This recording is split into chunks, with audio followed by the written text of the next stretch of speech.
It is Yeah, my pleasure. Okay. It is my pleasure to now introduce Professor Akash Gupta, Assistant Professor and Assistant Director of OP Jindal Global Law School and visiting faculty at National School of India, University, Bangalore. A graduate of Tamil Nadu National Law University with an LLM from Stockholm University, Professor Gupta is a prolific author with Scooper's Index publications and has been recognized as the Young ADR Academic of the Year in 2023. With experience as a sole arbitrator in 100 disputes and conciliator in 250 cases, with his vast experience and dedication, he continues to inspire and contribute significantly to the field of dispute resolution. Please join me in warmly welcoming Professor Akash Gupta.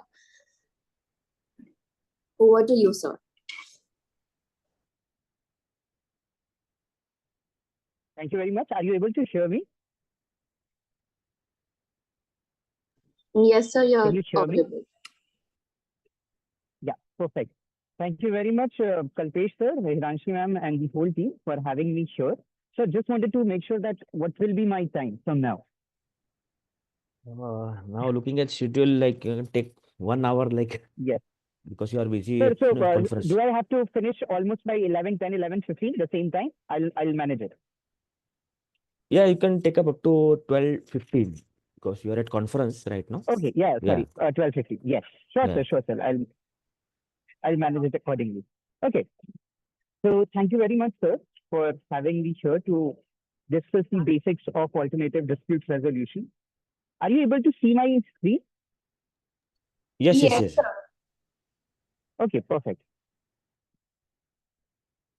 Okay, so the topic for today is basics of alternative dispute resolution, where I'll be starting with what exactly is a dispute, what are the different methods or kinds of dispute resolution. One is adversarial, the other one is non-adversarial. Then I'll be moving towards the different nomenclatures which we have in India, for example, Lok Adalat, arbitration, mediation, negotiation, and conciliation.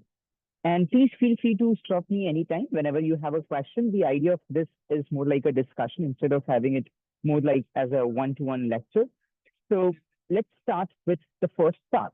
That when we look at the dispute resolution, what are the different process? So in broader sense, we can divide it into two parts. One is the adversarial part, the other one is the non-adversarial one. When we say adversarial, it means there is an adjudication involved. Okay.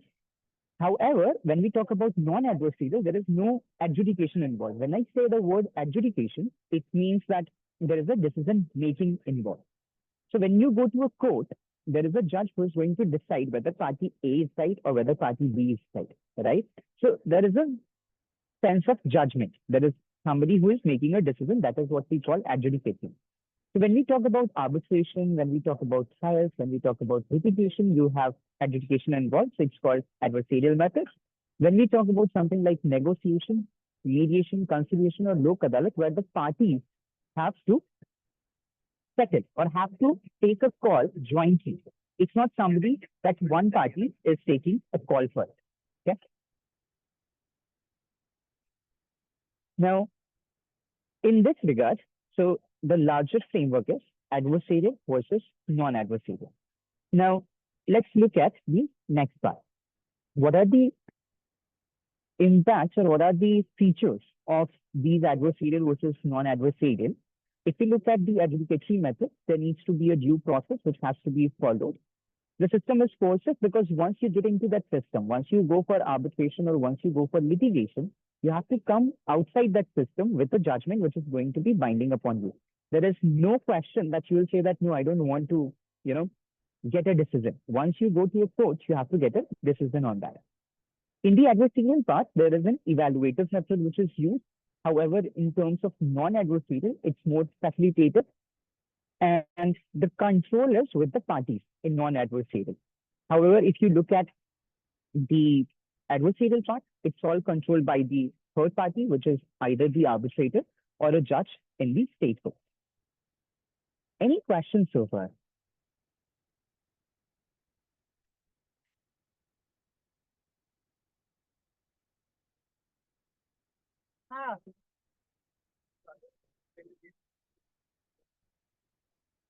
Okay.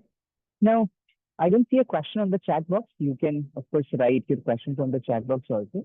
Now, when we talk about ADR, we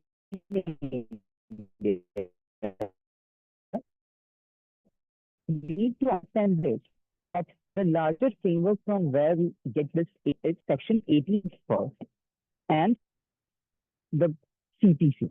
Once we cover Section 89, then we need towards the other special laws on ADR. So the first part is Section 89, which provides that whenever there is a Section 89 application, whenever you have a case file in the civil courts, in those cases, you have to, the courts have to decide on whether there exists an element of settlement. Where there exists an element of settlement, according to the courts have to refer the matter to any of the ADR methods provided in the Section 89. Now, the first question which comes to our mind is whether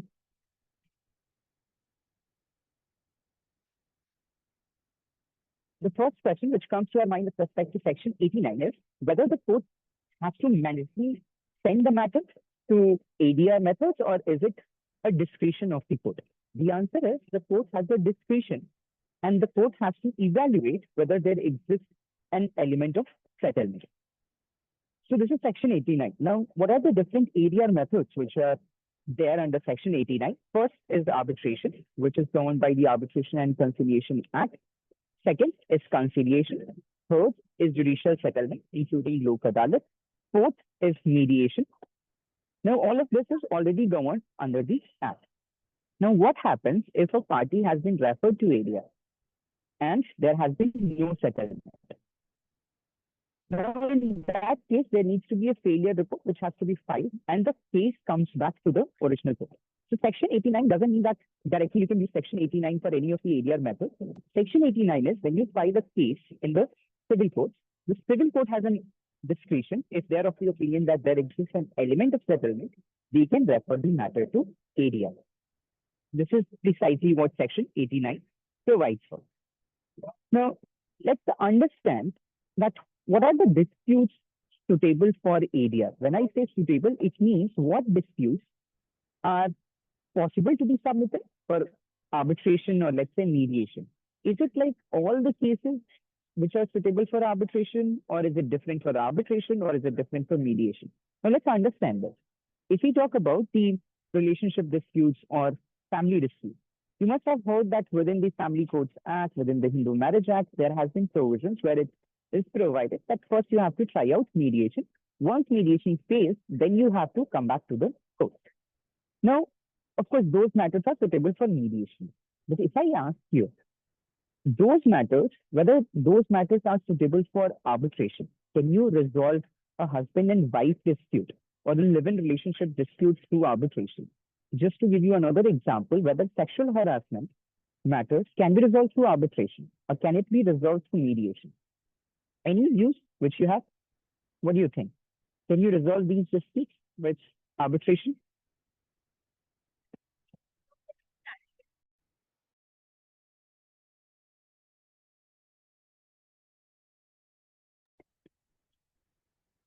Yes.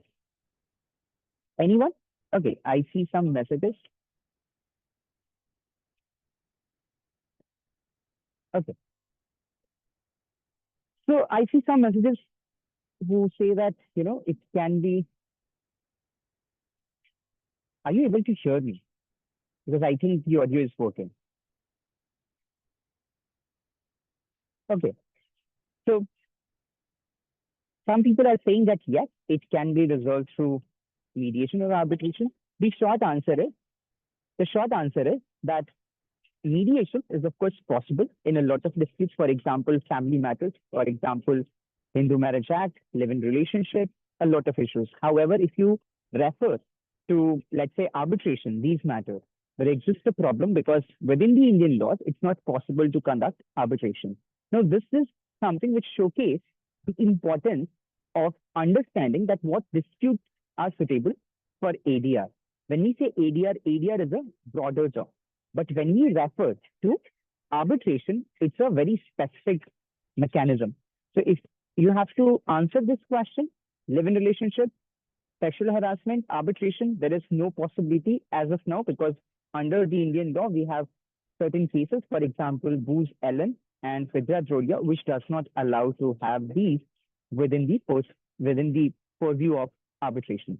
So this is what we mean by suitability of ADR. Not all the disputes are suitable for ADR. One of the classic example is the Consumer Protection Act 2019 provides a chapter on mediation in consumer disputes.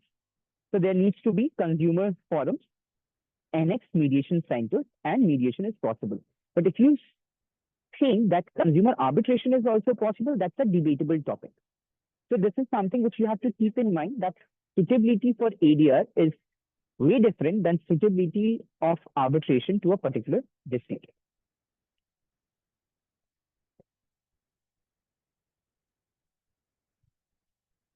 Okay, so now let's move to the next part. What are the disputes which are not suitable for ADR?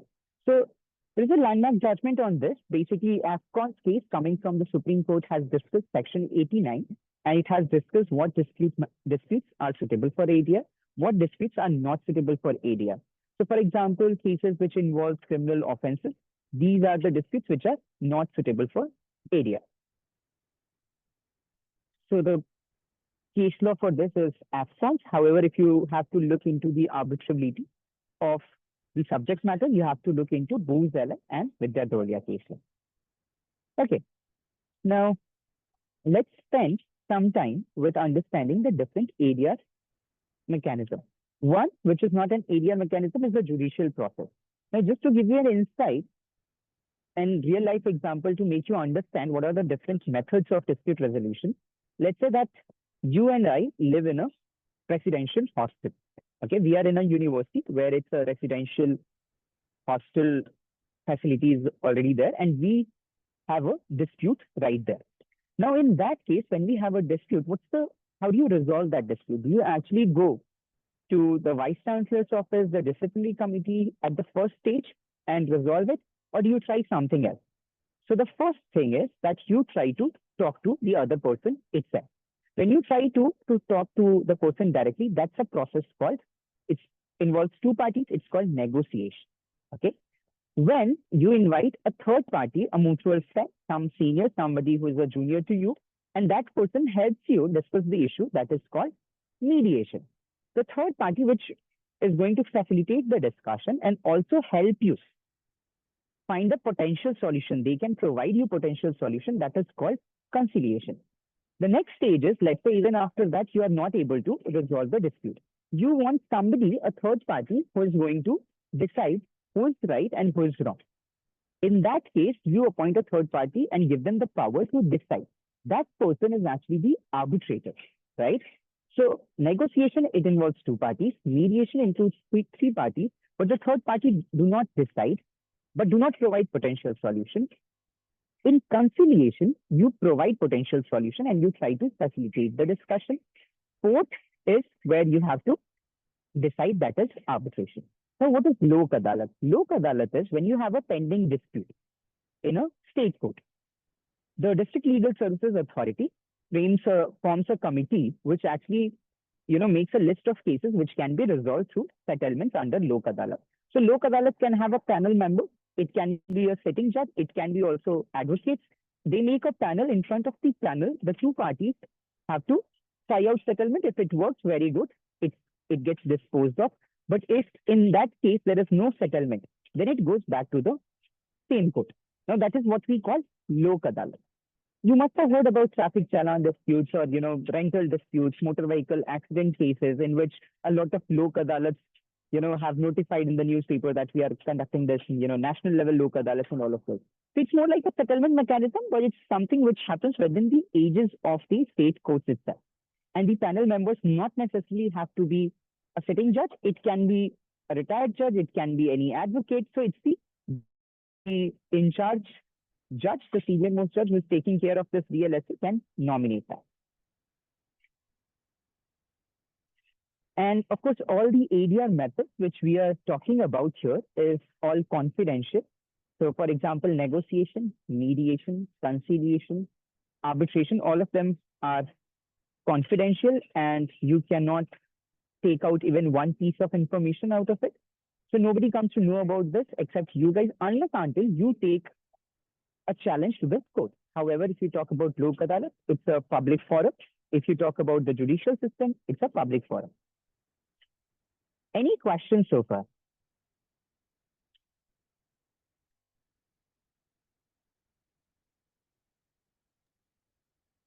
Participant, any question, query, you can put it in the chat box, or Yes. you can raise your hand also.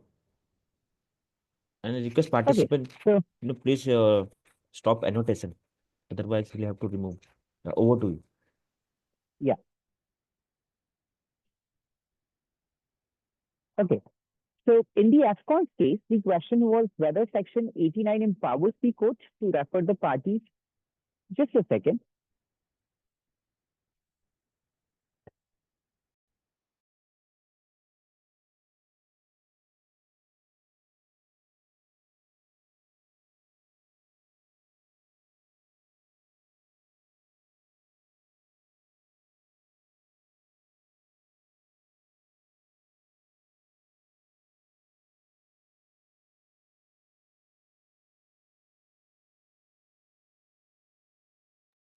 So in the AFCON case, the question was whether Section 89 empowers the court to refer the parties to a suit to arbitration without the consent of both parties. So the larger question in this case was whether you need the consent of the parties under Section 89 to refer the parties to arbitration. The Supreme Court of India discussed suitability of ADR and also answered this question.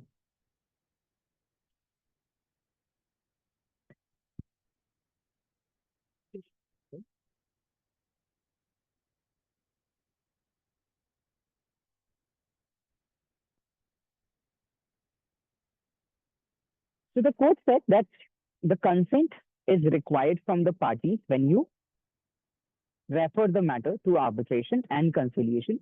However, if you talk about mediation or other methods, you don't need the consent of the parties. However, with respect to arbitration and conciliation, the consent of the parties is required. Now, we have briefly talked about Section 89. What are the different methods? Now, let's spend some time, the next 20, 30 minutes, on the topic of the legal framework, which we are going to be discussing in very much detail in the coming session. So with respect to negotiation, do we have a law in India? The answer is no. With respect to mediation, do we have a law? The answer is yes. It's Mediation Act 2023. With respect to arbitration and conciliation, the law is Arbitration and Conciliation Act 1996.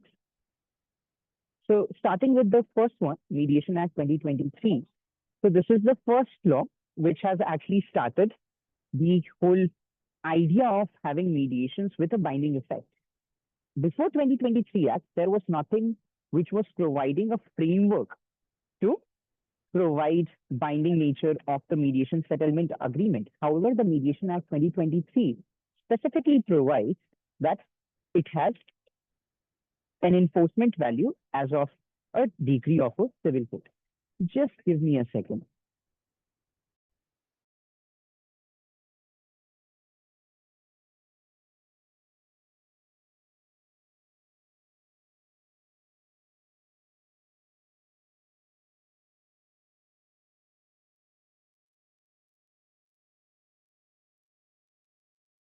Yes, Radha Krishna, please, remove this annotation.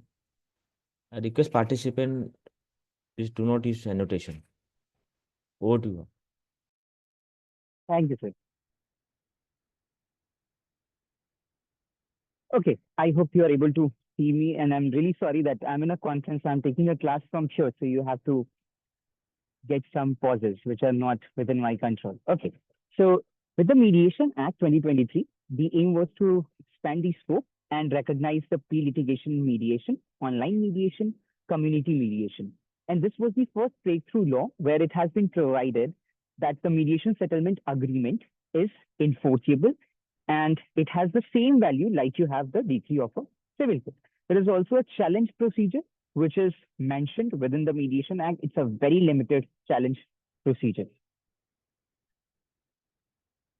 Okay, now The Mediation Act also provides a list of disputes which are suitable for mediation, a list which is helping us understand that what are the disputes which are not suitable for mediation. For example, disputes against minors or person with intellectual disability, prosecution of criminal offenses. So if there is a criminal offenses involved, there is tax refunds involved, any investigation under trial or special tribunals under Competition Act or whatever it is, those disputes are not suitable for mediation.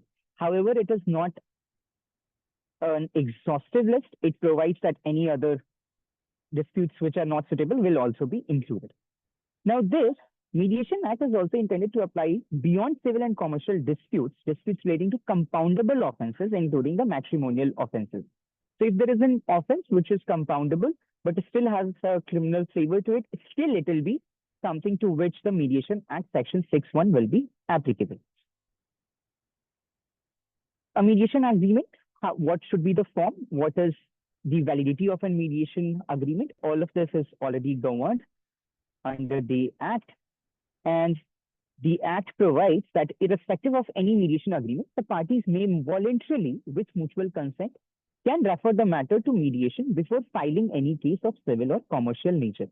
So basically, this 2023 Act provides a very good regime to conduct mediation. It provides what exactly constitutes a mediation agreement. It also provides what dispute subject matters are suitable for mediation. It also provides the binding nature, finality of the mediation settlement agreement. Okay, now do you have any questions so far? Okay. So also the Act provides under Section 7 that the court or tribunal may pass suitable interim orders in such court-referred mediations to protect the interest of any party. So there is an also inclusion of interim measures within the Act. Who can be appointed as a mediator? The definite mediation service provider is also there. Sorry, Milind, you have a question? Yes, yes, Advocate Milind, over to you. Sir, usually in family courts, the procedure is the case begins with the counseling, and if Yes. counseling fails, then it goes to the regular trial. So, Yes. during the trial, would it be possible to go for mediation? Okay, so in this regard, Milanji, I will suggest all of you to look at a very recent Supreme Court judgment in which, so basically the subject matter was POXO. So there was a child in Rajasthan and she had a POXO case against the teacher. Now what happened? The issue got settled because the child's father and mother had a settlement. Now the whole issue was that if there is a settlement in POXO, whether that has to be approved. So the Rajasthan High Court said, if the child and the parents are ready to settle in a POXO matter, what we should do? So they approved it using Section 438 of CRPC, inherent powers of the court. Now this matter was taken to the Supreme Court. Supreme Court overruled that and said that in a case like this, where there is a sexual offense included, and that too in a case of POXO, it's not something which is suitable for settlement. Now, the larger framework is actually what you are saying, Milinji, that you have to try out counseling first. Once the counseling fails, then you go back to trial. That's the normal scenario. However, there have been cases where the trial has been ongoing for the last 3 years, 4 years, including this case of Supreme Court, POXO settlement, which came, I think, in last 1 month itself. So what happens in those cases is the parties have already settled it. Even in a criminal offense, the court has an inherent power to quash the FIR itself. So forget about the civil cases. Even in a criminal case, there are power to do that. However, the route which you are referring to, counseling and then trial, is the general rule. The exceptional rule is what I am telling you. All I'm saying is settlements are encouraged. But in those cases which I'm referring to, the courts have a discretion under those cases. Another example is a very famous Delhi High Court judgment by Justice Swarnkant Sharma, where she made a guideline that under what scenarios a High Court judge should quash the FIR and approve the settlement. And she said this, unless until there has been a quashing, unless until the High Court judge approves of the settlement using Section 4, using this inherent powers, there is no settlement. A lot of lawyers have a misnomer that when the court is, hearing the matter, in those cases itself, when you settle the matter with the two counsels and the parties, the settlement is done. Unless until it is approved, there has been a quashing of FIR, there is a High Court judgment, there is no settlement. So I will highly recommend you guys to look at the Supreme Court POXO judgment, also the Justice Swankant Sharma Delhi High Court. Exactly what you said. Yes, Satendra, you have a question.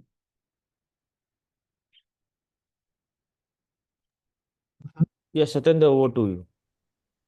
Some of the cases which you cited recent about that Supreme Court POSCO judgment and the High Court judgment, what are the name of those cases?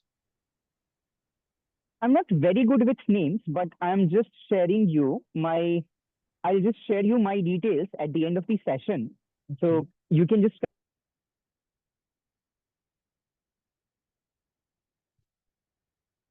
it's all over the news. It's actually fought by one of my learned friend, Advocate RHA Sikandar. So has actually fought in that case.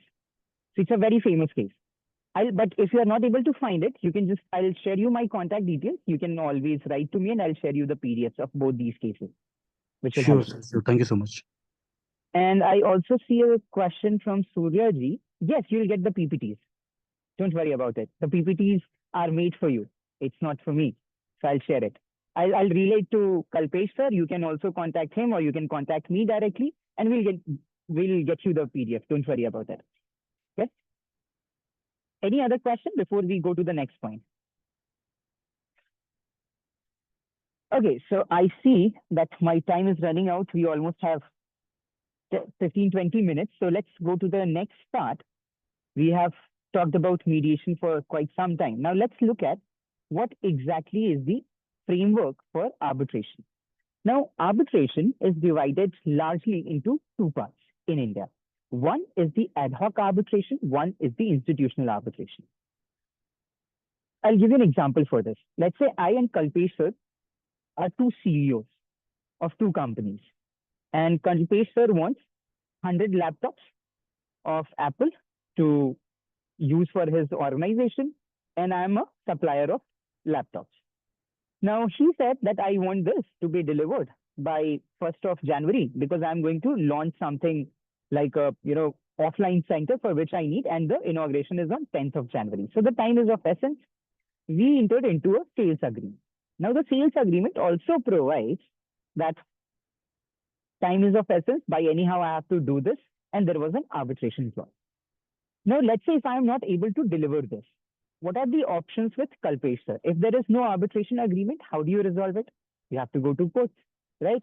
But if, let's say, there is an arbitration clause, you have to initiate an arbitration.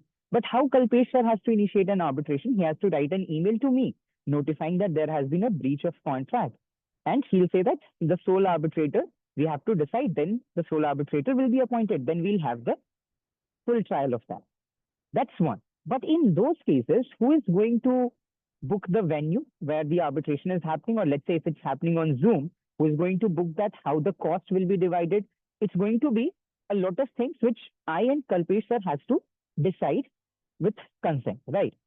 This is what we call ad hoc arbitration. Ad hoc is where there is no involvement of a special institution, which actually takes care of all of this administrative part. But when we talk about, let's say in the same sales agreement, we change the clause and we say that the parties hereby agree to resolve all of their disputes through arbitration under the MCIA rules or under the IAMC Hyderabad. So we say that we'll do the arbitration. The venue is Hyderabad. The arbitral institution which is going to administer is going to be IAMC.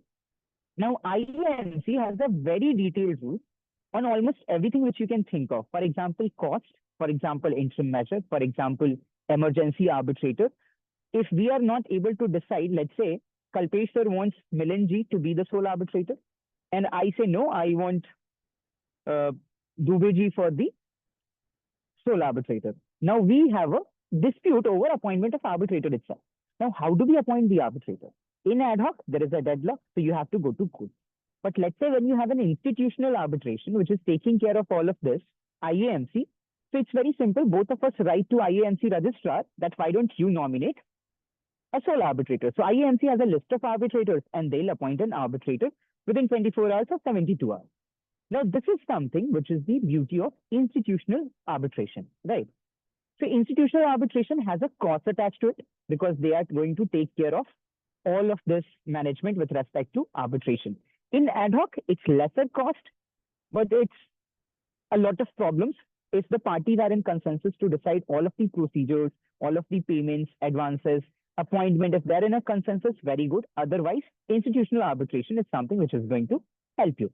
Now, this was the broader idea of two kinds of arbitration which are happening in India. As we talk now, there is a very good survey by Khetan, the law firm, on ad hoc arbitration versus institutional arbitration, which showcases that till 55% or so numbers of arbitrations in India is ad hoc arbitration. Because it's lesser cost, it gives you more flexibility. However, if you talk about more certainty, when I say certainty, it means that how the disputes are going to be resolved, what will be the timelines. There is a case manager appointed who will take care of, all of this proceeding. Then there is another method, which is institutional arbitration, which is used by a lot of parties.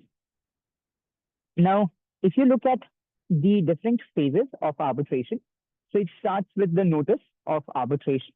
Then the other party replies to it. As let's take the same example, Kalpesh sir and my example. So he sends a notice that there has been a breach and I reply to it. Then we have to appoint the arbitrator. Once the arbitrator is appointed, the arbitrator has to take care of the procedural order. Procedural order is more like a timetable for the whole arbitration.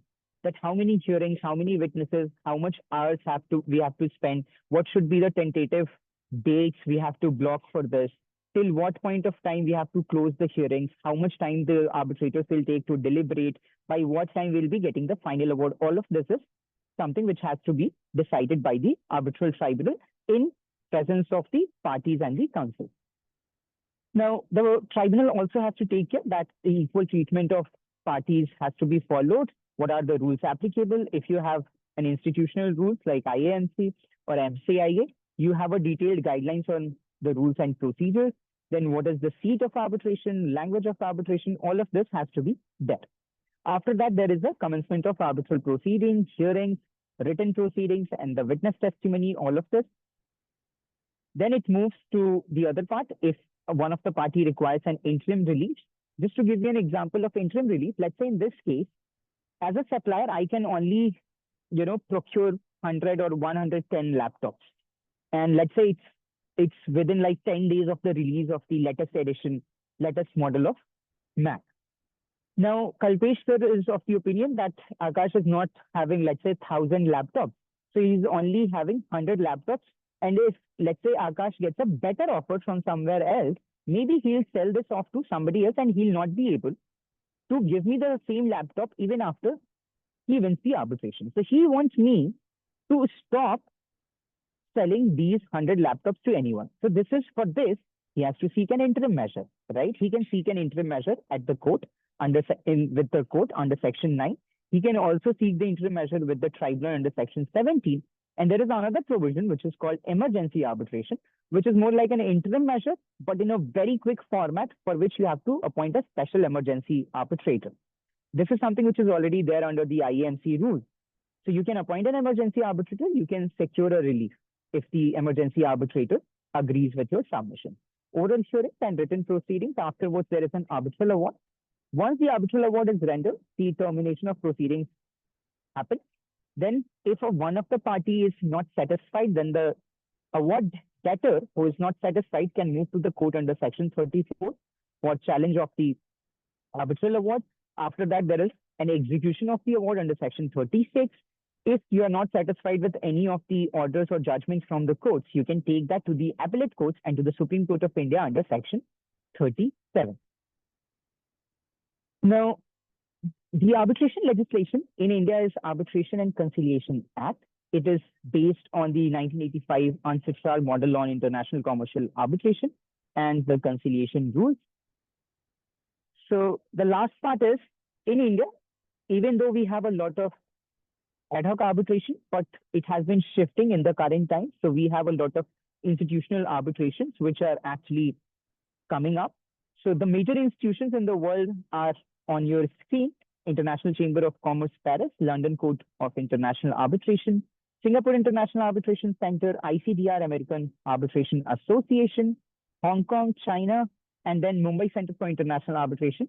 It's one of the biggest arbitration centers in India. The second one is IAMC Hyderabad.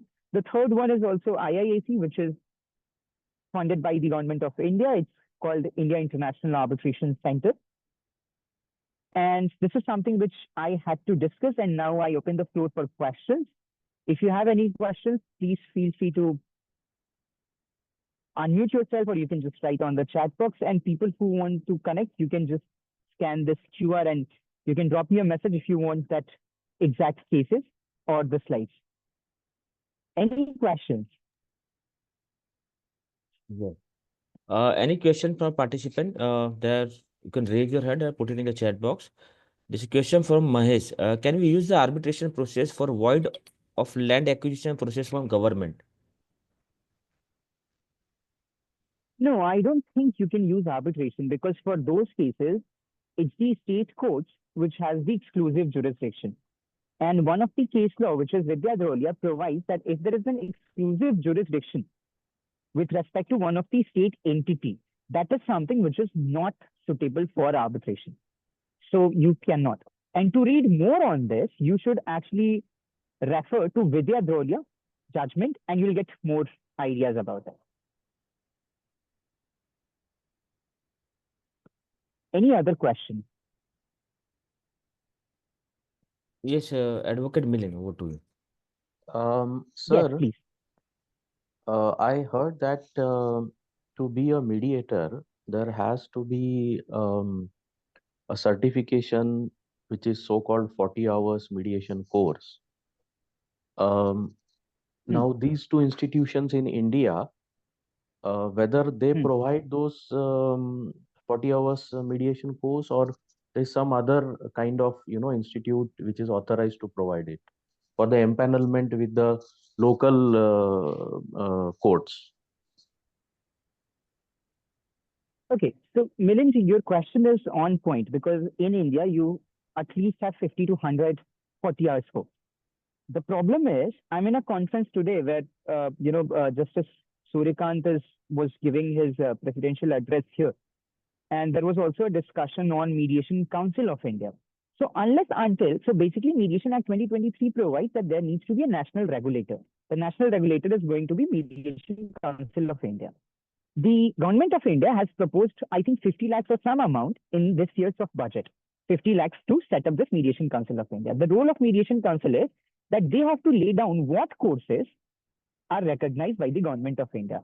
So there is no Mediation Council of India as we talk now. So if you ask me, out of these 50 or 100 courses, which courses should I do so that I get impaneled, starting from a district legal services authority mediator to a court annex mediation center to something like IAMC Hyderabad, I don't have an answer, because Mediation Council of India is not, as of now, having a website which provides for this list. So technically, it's very difficult to answer, but I will say this. The smarter way to do it is any 40 hours training program on mediation, which is conducted by the court. So let's say if it's the Supreme Court which is conducting it, or it's a district court which is conducting it, it's a high court conducting it, or it's an institution which has an international repute, then it will have an effect to it. So whenever Mediation Council of India comes up with a list, I'm sure that that mediation training will be a part of it. But if, let's say, that you do it from an organization which does not have a very good reputation attached to it, high chances that that will not make the cut to this list. So you have to be very mindful of which trainings you should do and which trainings you shouldn't, because if you do a training which is not approved by the government of India, by the Mediation Council of India or the Arbitration Council of India, then it becomes no sense. Then you have to do another training. And of course, you have to spend money for these trainings. So I will say that, first is that you do your own assessment, or let's say if you are very much confused, then if you can just write to me that these are my options, what do you think? Maybe I'll help you out with it. But you have to be very mindful, and it's a very important question that you asked. Thank you very much. Next question, AN Sheikh, followed by Gangadhar Rao. AN Sheikh, over to you. Yes, please.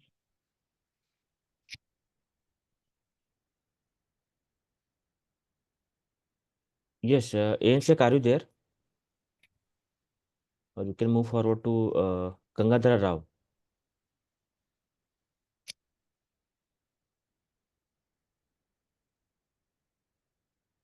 Okay, by the time we can take up question from the chat box, can you discuss the career Yes. in ADR and what is stat in emergency case? And the other couple of questions are there. Okay, so I'll Good afternoon, sir. Yes, please, over to you.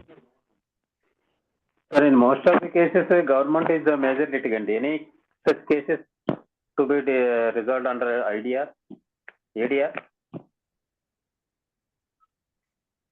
So when you are talking about government cases, government disputes are very wide.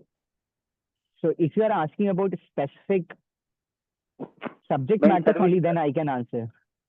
Service, sir. Service conditions. Employee service. So, sir, with respect to this, services matters, or let's say we talk about the...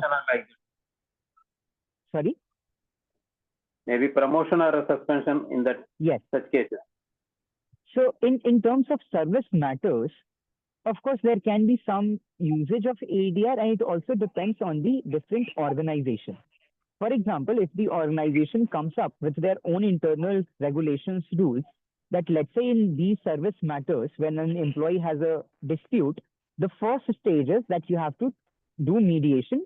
Only if mediation fails in 60 days, you have a right to move to the other bodies. For example, let's say, a special body of that institution, or let's say you want to move to CAT, or let's say another service tribunal or courts, whatever it is.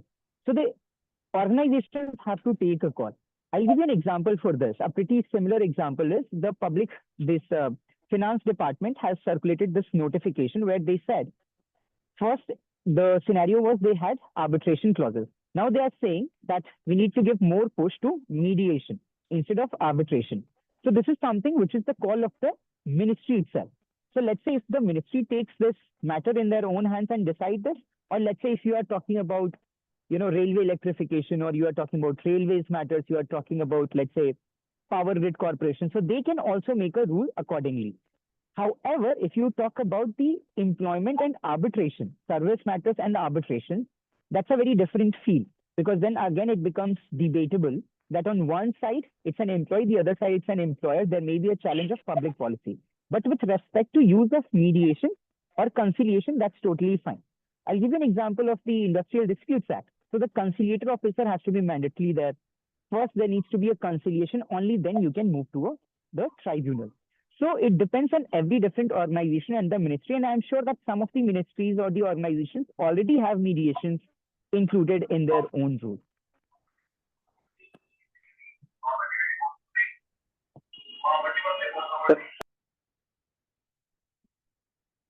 Okay, next. So yes, sorry, another please. question is, yes, sir. So another question is on the chat box. Does India have separate rules considering implementation of arbitral awards in various countries? Okay, so the framework for enforcement of foreign arbitral awards is governed by New York Convention 1958, which has 170 plus signatories, including India, and India has also included that within our national laws, which means that if an arbitral award is rendered in India, you can take that to any of those member countries and you can enforce it, and it's the vice versa. However, India has signed up to a reservation clause which provides India follows this reciprocity only if it is a notified country under the CPC, one of the orders. So India has more than 40 countries which are notified, where if it's an Indian award, it can be enforced in Singapore. Singapore judgments can be enforced in the Indian court. So there is an international law which governs this, which is called New York Convention. So that is already settled. It's one of the most relied upon, most successful international law in the history of international law because this is something which is signed by more than 170 plus countries. So that's with respect to Raju's question. So another Okay, question related to another, section 12A, that yes, Commercial Court Act yes, from sir. Aditya. So yes, mediation is an alternative to court proceedings, but if Commercial Courts Act under Section 12A have an option of pre-mediation, then would it defeat the purpose of ADR mechanism? I'm really sorry, I'm not able to understand your question because Commercial Courts Act provide a mandatory pre-litigation mediation, which means in the same dispute, let's say I and Professor Kalpesh, we have a dispute. If we have to go to court, first we have to do a mediation. Only if the mediation fails under the Commercial Courts Act, only then we can sue each other. So first we have to do that. So from my lens, I see that it's a good step that it is giving push to mediation. So I'm not understanding how it will defeat the purpose of ADR mechanism. Aditya, he has raised the hand. Aditya, can you clarify? Yes. Aditya. Aditya, and then we will take up last question from Khalid Desai. Yes, Aditya, Yes, are you please, there? sir. By the time we can take up question from Khalid, are there any specific Yes. requirement of becoming, yeah. Okay. So technically, there was one amendment which provided that you need to have a minimum 10 years of experience. But now that amendment has been removed. So now there is no law which mandates that you need to have 10 years of experience. So if you ask me about the qualifications, it depends on which institution or which place you are going to impanel yourself. For example, if you go to some of the leading centers in India, they say that minimum 10 years of qualification. For some of them, they just want you to be a lawyer. For some of them, they don't even want you to be a lawyer. You can also be a construction specialist or engineer or doctor or let's say a scientist. That is all fine. So all of this, I'm just going to quote my answer, which I use for the Mediation Council of India. The Arbitration Council of India has to actually regulate, lay down guidelines, eligibility for arbitrators. Only then it will be clarified pan-India that exactly what are the qualifications, what are the trainings, because as we talk now, it's a blur, gray area. Nobody knows the exact answer. Maybe one institution will say that, yes, you are qualified to become an arbitrator. You apply to another institution saying that I have done these many arbitrations, and the other institution will say that I'm really sorry, but you do not meet the minimum standards, which is set by us. So any center can decide its own qualification unless until you have a regulator like Arbitration Council of India. Okay. Yes, Aditya, over to you. This will be the last question, then we'll wind up here. Aditya, over to you. But, sir, is it audible? Yes, I can hear you. Please go ahead. So what I would like to ask is, normally the ADR mechanism is an alternative wherein because of the normal courts have long duration proceedings and it gets complicated, right? The cost is so high, Yes. so automatically the people will choose ADR as a mechanism. So if people can choose directly ADR as a mechanism to resolve the dispute, then what would be the purpose of having Section 12A under the Commercial Disputes Act? Because Commercial Courts Act, it's understood. actually a normal court, right? So No, obviously, Aditya, please understand this. Aditya, please understand this. A lot Okay. of people do not decide to have mediation. So what Okay, happens, let's say in my case and Kalpesh sir case, we do not have a mediation agreement. Kalpesh sir wants to go to court. Okay, so he goes to court. But what happens, the court says, Section 12A, you have to first exhaust mediation. You Okay. understand this? Okay, We do not have a mediation agreement. Both of us are not having a consent to have mediation. So he went to court. When he goes to court, the court mandatorily asks us under Section 12A that, boss, you have to first try out settlement, try out mediation. Only Mediation. if it fails, then we will Okay. look into this matter. So So isn't that it means- something which is favoring mediation? So You that means understand Section 12A has to be interpreted wherein if the parties don't have an agreement between themselves to go for a Of mediation, then course, of course, yes. Okay. Because if you already have a mediation agreement, technically you can't go to courts because you have an agreement. What is the positive obligation of having an arbitration agreement or mediation agreement? The positive obligation is that you have to mandatorily go to ADR, like mediation or arbitration. The negative obligation of the same agreement, arbitration agreement or mediation agreement, is that you are not allowed to go to court. Okay. If you want to read more on this, you should read Section 8 of the Arbitration Act. Section 8 is this. Let's say Kalpesh sir and I have an arbitration clause. Kalpesh sir goes to a court. Let's say he's in Vadodara. So he goes to Vadodara Civil Court. He starts a case against me. You know what I have to do is we have an arbitration agreement. I just need 1 minute of my time in the court. I have to go there. I have to showcase that Kalpesh sir and I have signed up to this arbitration clause. You know what the courts will do? The courts will say, very sorry, Kalpesh sir. Section 8 provides that if there exists an arbitration agreement, prima facie it's valid. In that case, the court will refer the matter to arbitration. The case will be disposed of within a minute. Why? Because Section 8 provides if there is an arbitration agreement, courts do not have the power to resolve that. You have to go back to arbitration. Yep.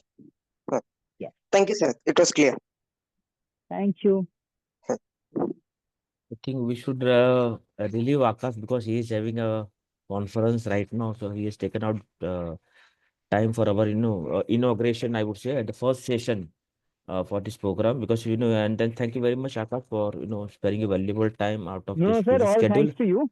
and setting stage for, upcoming session. So look forward to see you in future events. On behalf of organizing committee, we are thankful to you for sparing valuable time and insightful session for our participants. Thank you very much. Thank you so much. Okay. And you have my contact Welcome. details on the chat box if you have to get those judgments. Sure, Thank you sure, very sure. much, sir. Thank you. Thank Thank you very you. much. Thank you, participant. Thank you, Akash sir. Thank you. Thank you, participant, for joining, and look forward to see you in the day 2 session tomorrow. Thank you.